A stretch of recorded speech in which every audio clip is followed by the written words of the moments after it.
Robert Reeves had walked the cracked lot of the Starlight Drive-In every evening for 10 years. He knew every weed and every rusted speaker, but that dusk, a shadow slipped under the concession stand, fluid, low, and silent. No dog moved like that. Not a dog. Something wild. I'll set up the trail cam. Maybe then I'll get an answer. He strapped it to a rusted speaker pole, lens aimed at the concession stand. His phone buzzed. A text from Hollis Grant. Final offer. Expires end of month. Need your answer. End of the month. The taxes are due. He's got me cornered. He clicked the camera on, adjusted the angle one last time. Then he walked home, leaving the red light blinking in the dusk.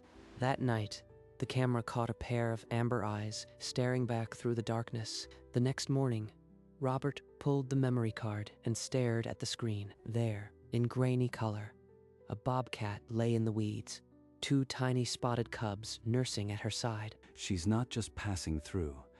This is her home now.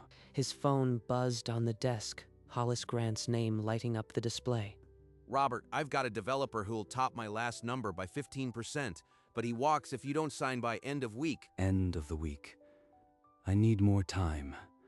There's a survey I am waiting on. Environmental assessment. A survey? You've been stalling for weeks. What aren't you telling me, Robert? Nothing like that. Just bureaucratic stuff.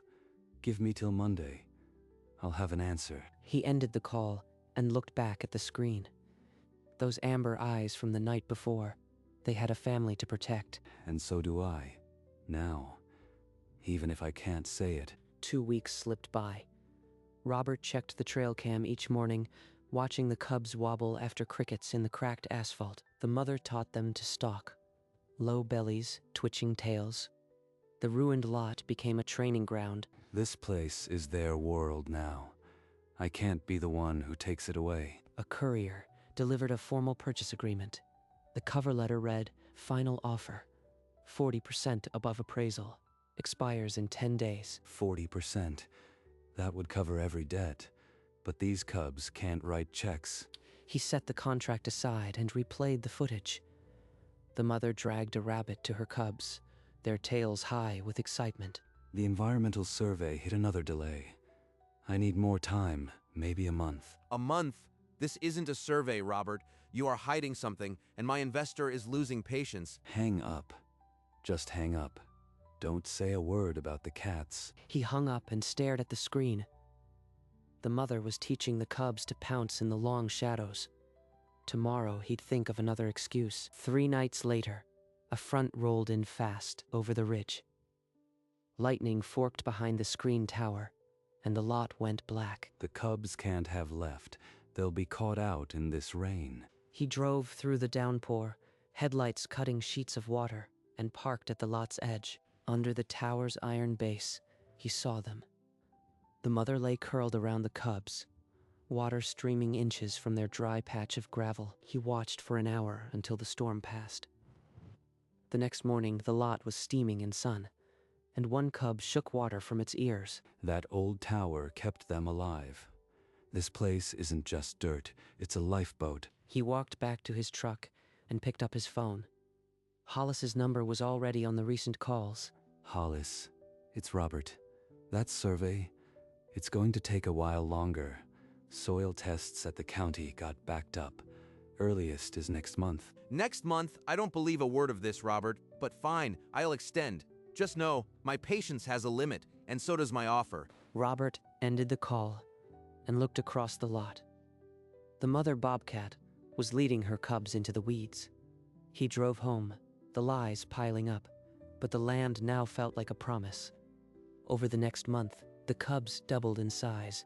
Robert recorded every milestone, their first coordinated pounce. Their first coordinated pounce, their first climb up the rusted speaker poles. They act like this whole place belongs to them now, and maybe it does. He began to see the drive-in not through memory, but through their daily rhythms. The screen tower as a climbing post. The concession stand as a shade cave. Then his phone rang again. Hollis. Robert almost let it go to voicemail. Robert, I am coming out there this afternoon. No more phone games. We'll walk the property and settle this. If he comes here, he might see them. The whole secret could unravel in 5 minutes. Listen, Hollis, the place is a mess. How about we meet at the diner in town? I'll bring the survey updates. No, Robert. I want to see the land I am buying today. 4 o'clock. I'll meet you at the gate. Fine. 4 o'clock. But keep your expectations low. It's just a lot of old concrete. He hung up and stared at the trail cam monitor. The cubs were chasing each other through the tall grass, unaware that their world might be on an auction block. At 4 o'clock, Hollis's SUV rolled through the gate. He stepped out, contract already in hand. I've got a developer offering 50% over appraisal, Robert. Sign today, the check clears Monday. The mother's out there watching. If he turns his head, it all falls apart. I can't sign yet. There's a wetland designation that might restrict development. I could get sued if I sell now. Wetlands? On this cracked asphalt lot? You are buying time, Robert. What's really going on? The cubs are behind the screen tower. If he steps 2 feet left, he'll see them. Hollis studied him for a long moment, then stuffed the contract back into his briefcase. 1 week. That's it. After that, the offer's off the table, and I'll find another property. Don't waste my time. Robert nodded, watching the SUV kick dust as it left. In the weeds, the mother Bobcat turned and slipped away. 7 days to save them, and I still don't know how. The week passed in a blur of footage. Robert never called the environmental office. He replayed the mother's hunts instead. He stopped on a clip, the mother dragging a fresh rabbit beneath the screen tower, the cubs tumbling after her. She teaches them everything. Patience, precision. This lot is their whole classroom. Late that night, the trail cam triggered again. The mother stood inches from the lens, amber eyes fixed, as if looking through the camera at him. She knows. She knows someone's watching, and she doesn't run. She trusts me. His phone buzzed on the desk. Hollis. A text demanding the survey results. Robert, it's been a week. Send the environmental report by noon, or the offer is void. There is no survey. There never was. Just a lie to protect a family Hollis can't see. Delete the message. Let the deadline pass. I can't sell this ground. He swiped the message away and closed the laptop. The midnight deadline came and went. The camera kept rolling. The call came at 6:15 a.m. Hollis didn't bother with pleasantries. You missed the deadline, Robert. The offer's off the table unless you have that environmental report in my hand by noon. Don't show weakness. Buy more time. Any way you can. Actually, the survey found something. Possible soil contamination. It could take months to clear up. Contamination? You expect me to believe that? I am pulling the offer unless you give me a firm date. He's going to walk. The cubs need this whole season to grow. Autumn. Just say autumn. End of autumn. I'll have everything cleared by then. I give you my word. End of autumn? Fine. But this is the last extension, Robert. After that, I am done with you. He hung up and walked to the lot. The 3 cubs were tumbling over each other near the speaker poles. I just bought them a whole season. Now I have to figure out what comes after. Summer deepened. The cubs were no longer wobbling after crickets. They were taking down grackles mid-flight on the cracked asphalt. They're real hunters now.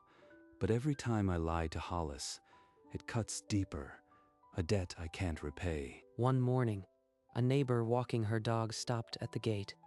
She pointed toward the concession stand. Raccoon tracks, probably. Or a coyote, nothing to worry about. The woman squinted at the lot. I've lived here 40 years. I know the difference between a coyote and a cat. If she calls animal control, the whole thing unravels. I have to keep them hidden until autumn. But the cubs were growing bolder, chasing each other near the fence line in broad daylight. The end of autumn is still months away. Can I keep this secret that long? He thought of the contract in his desk drawer. The deadline Hollis had grudgingly set for the end of autumn. I don't have a plan to sell. I only have a plan to protect them. Autumn crept over the drive-in, orange leaves piling in the cracked asphalt. The season Robert had bargained for was running out on the trail cam. The cubs ranged farther each week, now hunting at the lot's edge, sometimes crossing into the woods beyond. The mother had changed, too. She no longer slept with them at the screen tower. Once, Robert saw her hiss at the boldest cub, forcing it to stalk alone. They're getting ready to leave, just like they're supposed to. But it feels like watching a family fracture. Then a courier arrived. A thick envelope with Hollis's logo. Robert didn't need to open it to know what it was. He tore it open. The letter read, "Final revised offer. 60% above appraisal. Acceptance valid for 10 days. 60%. Enough to pay off every debt and buy a new house. The most money he'd ever been offered. 10 days. And in 10 days, these cubs might be gone anyway. The land won't need to protect them anymore. He looked up at the screen tower. The mother bobcat was leading one cub away, her tail flicking a command. The cub followed reluctantly into the tree line. They're leaving, and the money is real. But this ground is still theirs, even if they don't know it. The first cub vanished on a Wednesday morning. It followed a scent line to the woods and didn't look back. The second left 2 days later. It nuzzled its sibling at the concession stand, then squeezed under the fence and was gone by Saturday. Only the smallest cub remained, a silhouette perched on the screen tower at dusk. She's letting it stay longer. Even a wild mother hesitates to break her own heart. The mother was thinning, her ribs visible through her coat. She no longer called the cubs, just watched them from a distance. Robert walked the empty lot after a cold night and found a small tuft of spotted fur hooked on a rusted nail. That's all that's left of them. Just this piece of softness on old metal. The season of the cubs was finished. They had learned to hunt, to hide, to leave, exactly as they were meant to. But the mother still returned some evenings, walking the same cracked path alone. He still hadn't called Hollis. The season was over, but his decision was not. 3 days before the offer expired, Robert opened every memory card on his desk. He watched the season from the start. The first clip. The mother in the weeds, 2 wet cubs nursing. He had watched them that morning and felt the world shift. Then the storm, water streaming down the screen tower. The mother curled tight around her cubs, dry inches from the flood. This was never just land. It was an ark, a classroom, a sanctuary. And I almost sold it for a number on a page. He fast-forwarded through weeks of hunts. The mother dragging rabbits, the cubs tumbling, learning the balance of stalk and pounce. Then the moment at the lens. The mother's eyes locking onto the camera, unafraid. She had trusted him without knowing his name. If I sign that contract, I am not just selling concrete. I am erasing every choice she made to keep them alive here. He closed the laptop at 3 a.m. The decision had already made itself, somewhere between the storm and the goodbye fur on the nail. The signed offer still sat on his desk. The accept by date glaring red. He didn't pick up the pen. Not yet. I'll tell him when I am ready. But this land isn't for sale. Not now. Not ever. The night before the offer expired, Robert kept the trail cam feed open. The lot lay empty under a cold moon. Then, at the edge of the frame, a shape slipped from the weeds. Low, silent, unmistakable. The mother bobcat crossed the cracked asphalt in a straight line, heading for the screen tower. She stopped in a rectangle of pale moonlight that fell exactly where the projector beam once hit. She isn't hunting. She isn't resting.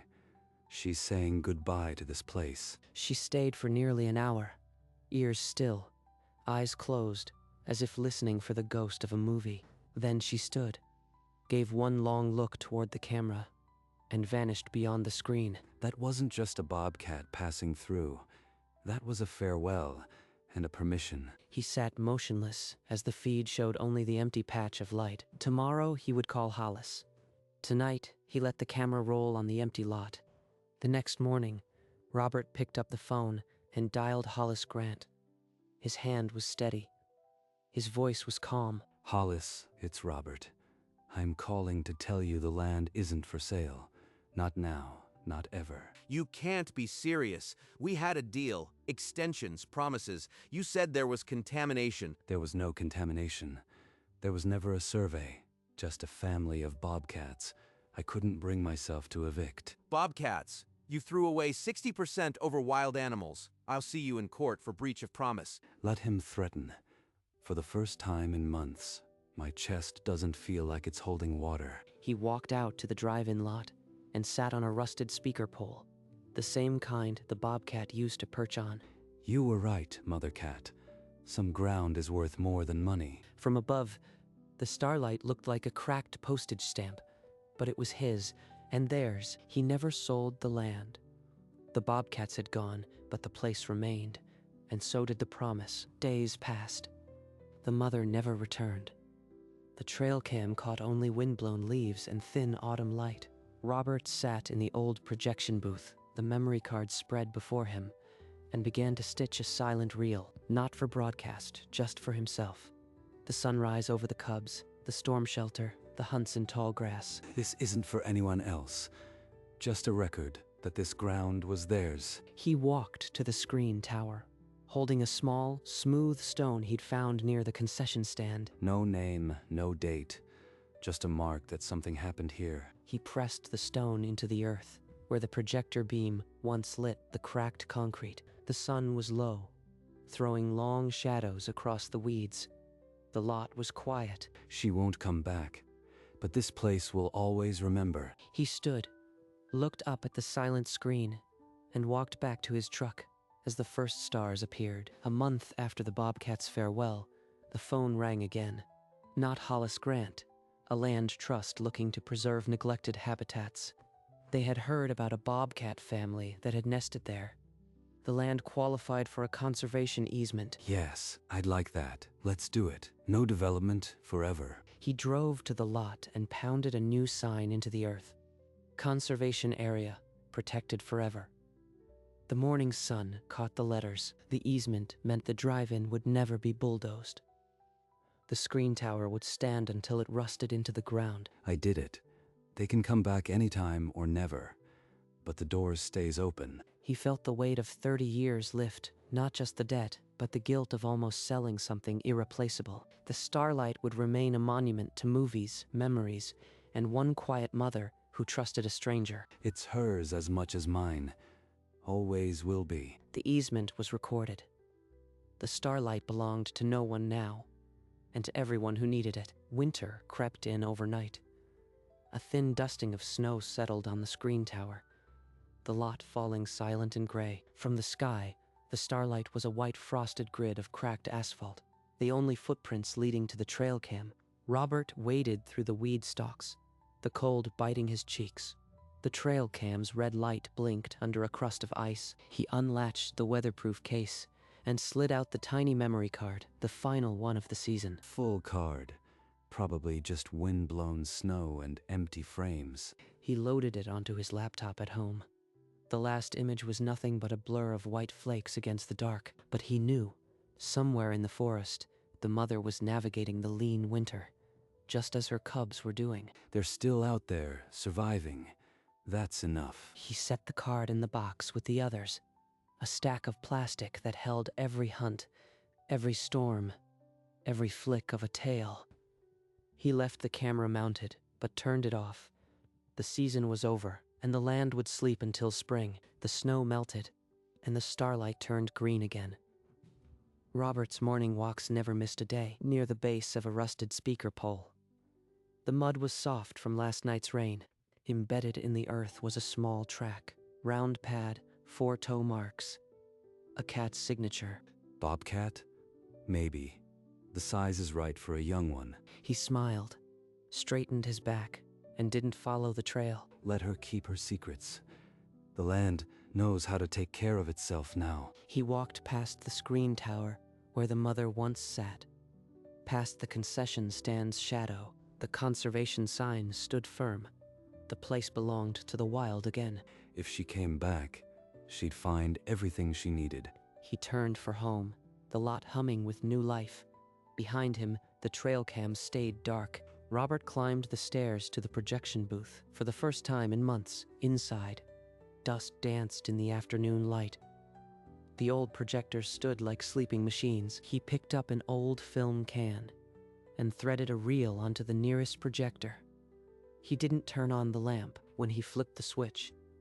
Only the sound came, the steady whir of spools and the click of the shutter. The light from the window fell in a narrow rectangle across the floor, exactly like the projection beam. That's where she sat, right in the middle of the light, saying goodbye. He sat in the old folding chair and listened.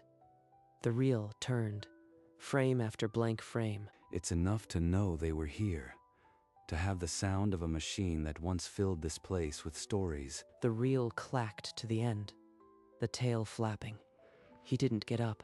Through the window, the empty screen stood against the fading sky, and he was grateful. On the last evening of the year, the starlight stood empty under a streaked orange sky. The trail cam clung to its pole, spiderwebs thick on the lens, its red light pulsing.